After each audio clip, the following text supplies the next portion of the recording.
Okay guys, you asked for it and I did it. But this is probably the last time, no, second to the last time? Okay, no, third to the last time I'm going to do any videos focusing on the term of beast mode. I've done enough. I've done 3, and then now this is number 4, and this actually is the one you've been asking me to do. But really, it's tough to do designer fragrances in beast mode because to me, the beast mode fragrances I featured in the previous videos are really beast mode. It's tough to get them here in the designers, but I have 25 designer fragrances, my favorites from the non-exclusives and private blend collection releases, ranked from the least beast mode to the most beast mode. So if you're curious to find out what they are, please stay tuned.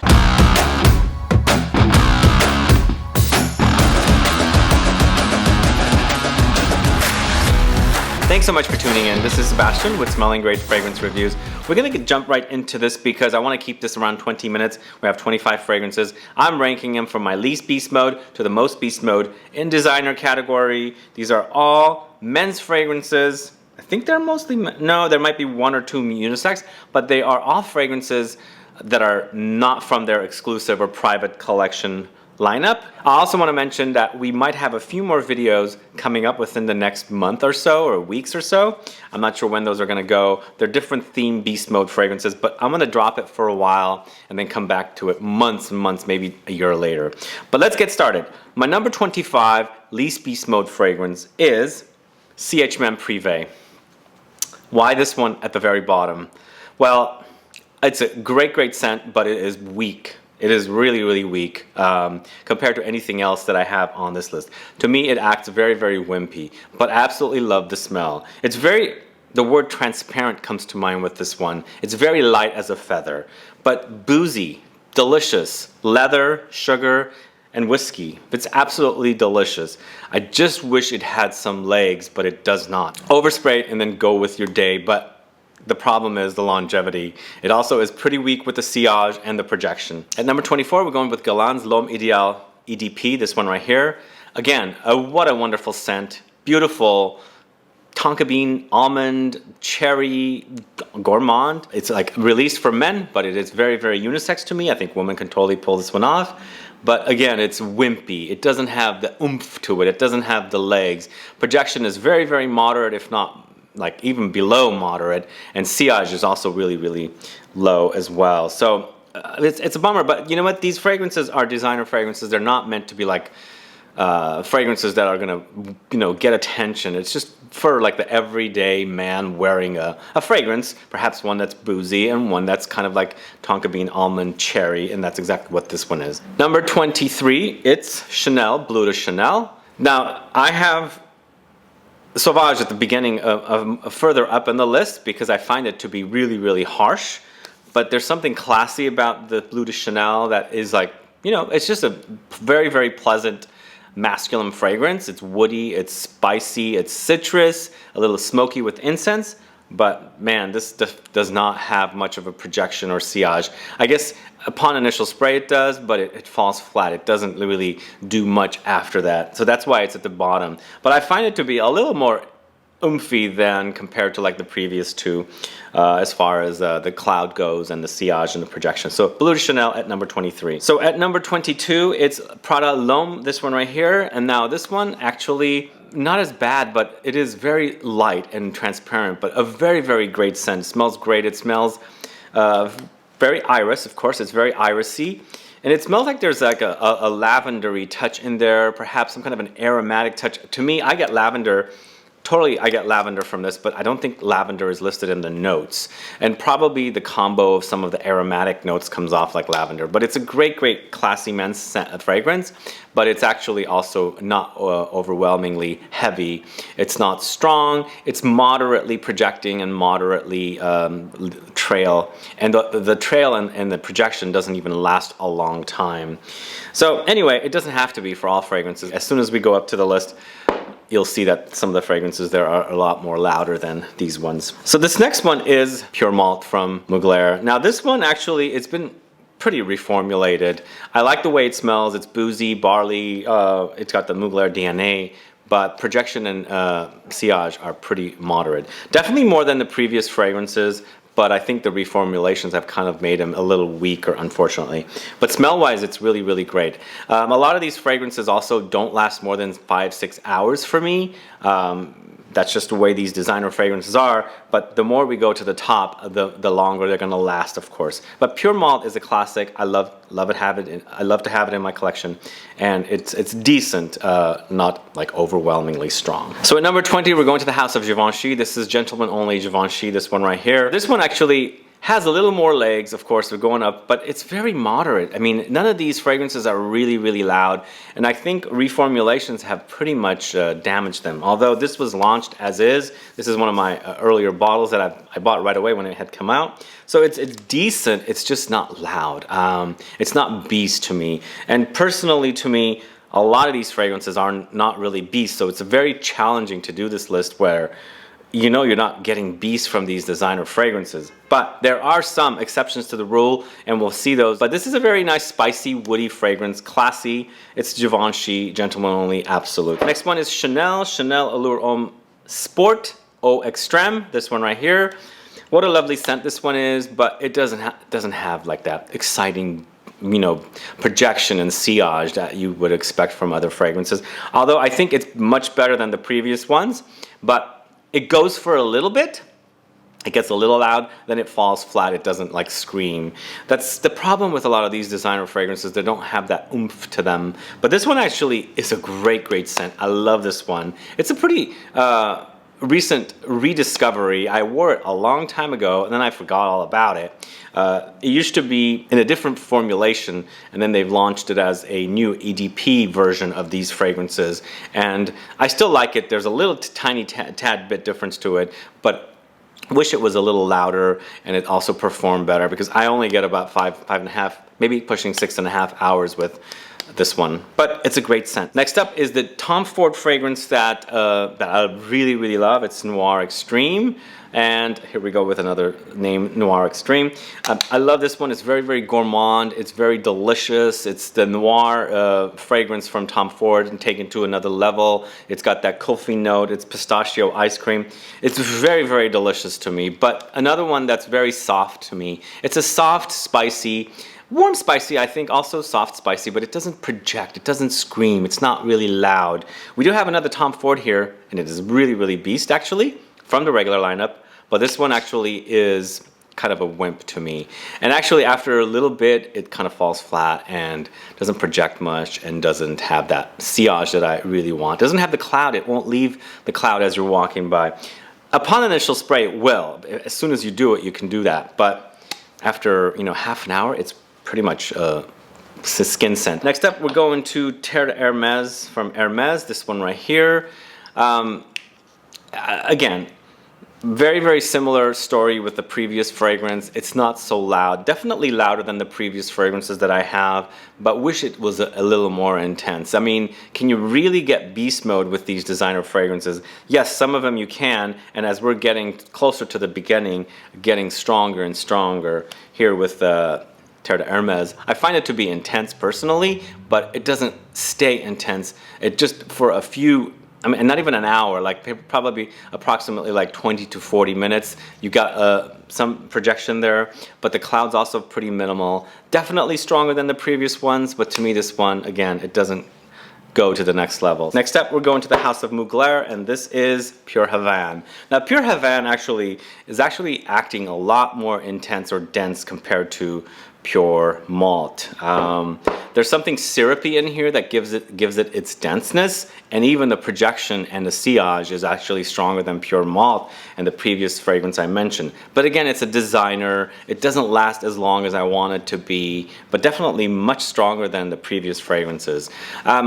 I think this is appropriate. The price point is appropriate for the fragrance. You can find these at the discounters for about 50 bucks. Suggested retail is under $100. So I think what you get from what you buy with this fragrance is definitely appropriate. To me, the projection and the sillage probably goes for about 45 minutes, half hour to 45 minutes, somewhere around there. But then after that, it's mostly a skin scent. It doesn't have the legs that I wanted. Next up is from the house of Valentino, and this is Valentino UOMO Intense. Now here we're getting a little stronger, things are getting a little more potent, and this one actually I really love because it has that extra potency. The cloud is a little bigger and it smells delicious too. I actually really love this one compared to the original because here it's going into like a more of like a Dior Homme Parfum territory. It's sexy, it's delicious, it's just really, really beautiful. Plus this one has actually some oomph to it compared to the original and of course the previous ones mentioned. It's not so loud, but it is louder than the previous ones. I guess projection and sillage would go for about 45 minutes or so. It does become skin scent after about an hour, and then the longevity is about 6.5 hours for me. So it's not really big, but it is actually a really decent fragrance. This is my skin, guys. I'm telling you what I know with these fragrances. Now, the fragrances might work differently with you, with your chemistry, but this is all about my own skin chemistry with the fragrances. Next up, we're going to the house of Costume National, and this is Homme, this one right here.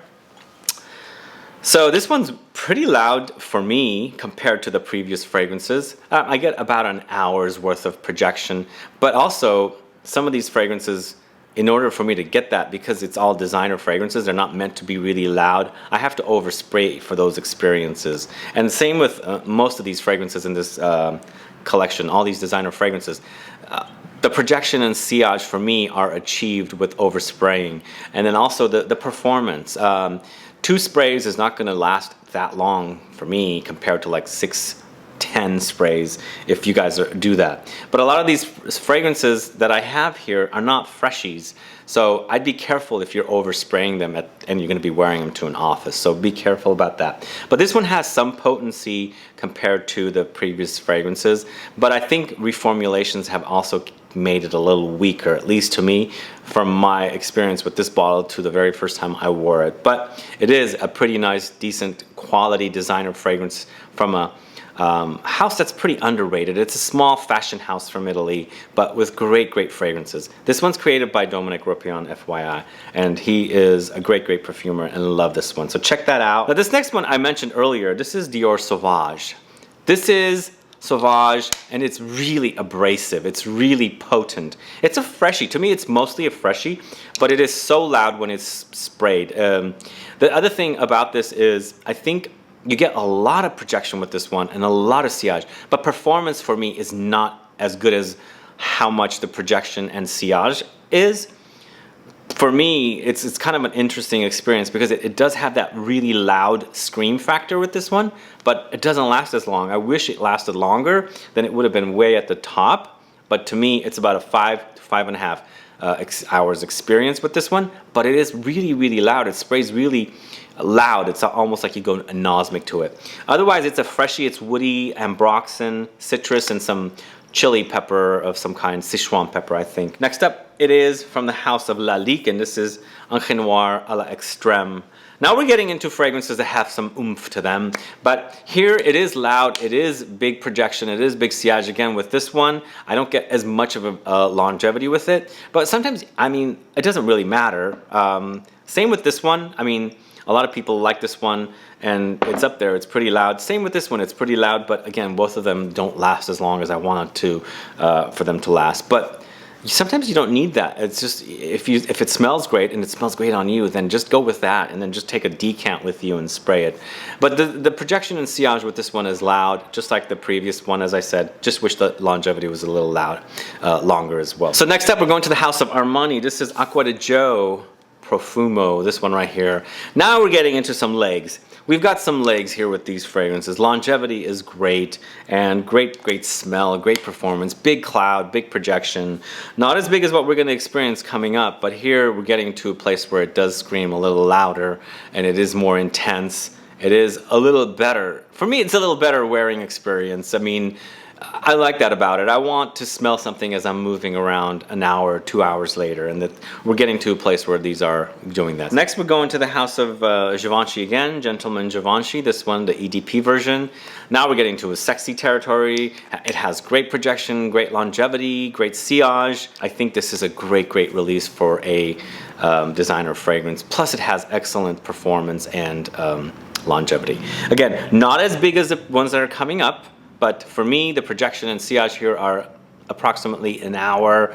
Longevity, you get about 6.5 hours with this one, maybe pushing 7 hours. But after about 2 hours, it's mostly skin scent, but still you have the experience of the projection and sillage for a good 2 hours. For me, that's how it is. That's what I love about this one. It's probably one of my favorite designer releases of 2018. Next up, we're going to the House of Robert Graham, and this is Fortitude, this one right here.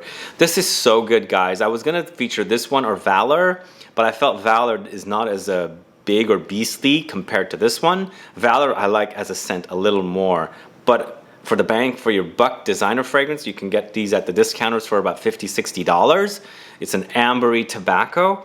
Great longevity, great projection, great sillage. I think it's a great fragrance release, hands down. So if you don't know this one, you're missing out. Definitely go try it. If you like ambers, if you like tobaccos, it's more tobacco and less amber, I believe, but it's so good. It is so good. So check out Fortitude. Next up, we're going to the House of Bentley, and this is Bentley for Men Intense, this one right here. Everybody knows this one, and I love this one. Smell-wise, it is a dream come true kind of a fragrance smell.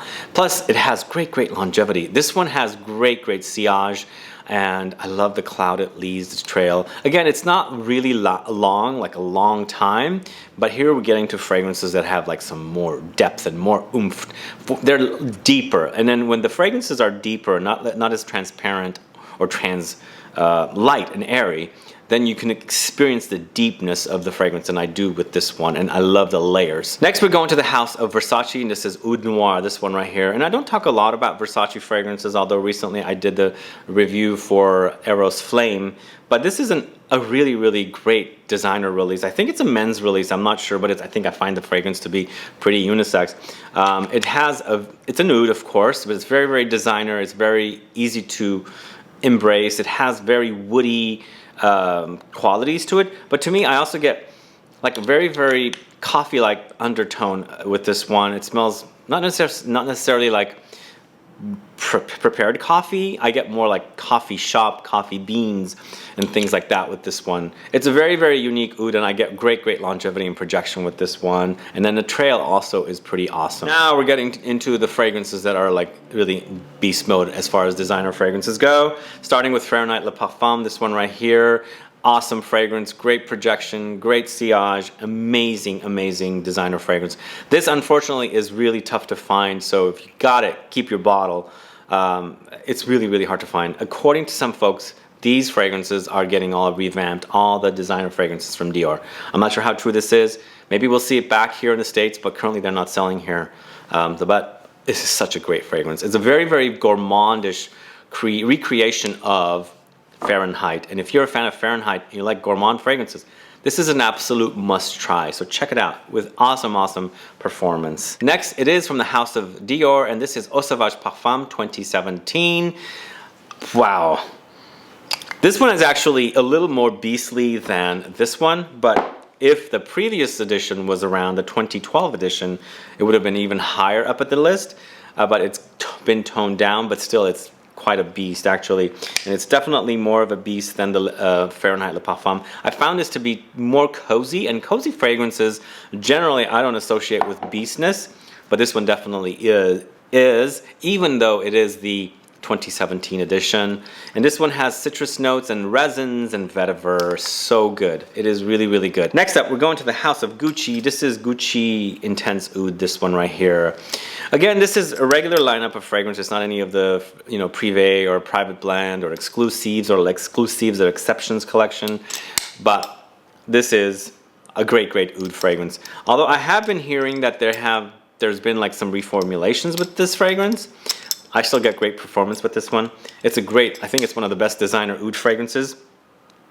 And I wanted to keep it oud, not oud heavy list, so I've included a lot of the basic designer releases, but I had to include this one, and the performance is awesome. Big cloud, major projection with this one, and great longevity. Next up, it is Dior Homme Parfum, my favorite designer fragrance of all time.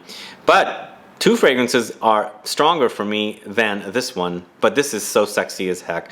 Great longevity, really awesome release. One of the best fragrances ever, I think, if not the best fragrance. It is number 3 here because I find two other fragrances a little louder, a lot more intense, a lot more projection and sillage, but this one is really tops. If I didn't include these two coming up, this would be at number 1. But at number 2, it is Tom Ford Ombre Leather, this one right here. I shouldn't say ombre, I say ombre leather. Big. This is really loud. This is intense. But it's not as loud as Tuscan leather. Still, it's really, really intense. It's heavy. It's dense. It's loud. It's a beast. For me, it's really a beast. But comparing to Tuscan leather, it's not, if that makes sense. But if I wanted to include it here, matching these fragrances, this is pretty big. Big, big fragrance. Last but not least, this is Gucci Guilty Absolute Pour Homme. The most intense, dense, heavy wearing, intense fragrance. Big cloud, big projection, major cloud with this one. It could choke you. It could really literally choke you. So that's why I rank this at the top, because it's really, really intense. So that is it, guys. That's my list. This is how I rank these fragrances from least beast mode to most beast mode. Let me know your thoughts on these fragrances. Would you change anything around? What do you think of the fragrances? Do you hate some of these? Do you like the fragrances? I love these fragrances, and I like my fragrances to be more intense, but sometimes you don't need them to be really intense, you know?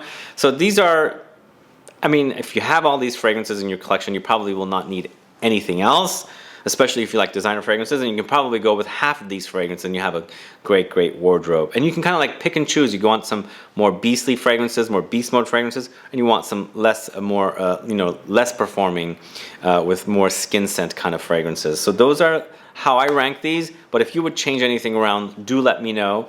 Other than that, guys, please like this video, please share it, follow me on Facebook, Twitter, and Instagram, and I'll be back with more videos very soon. Have a good one. Goodbye.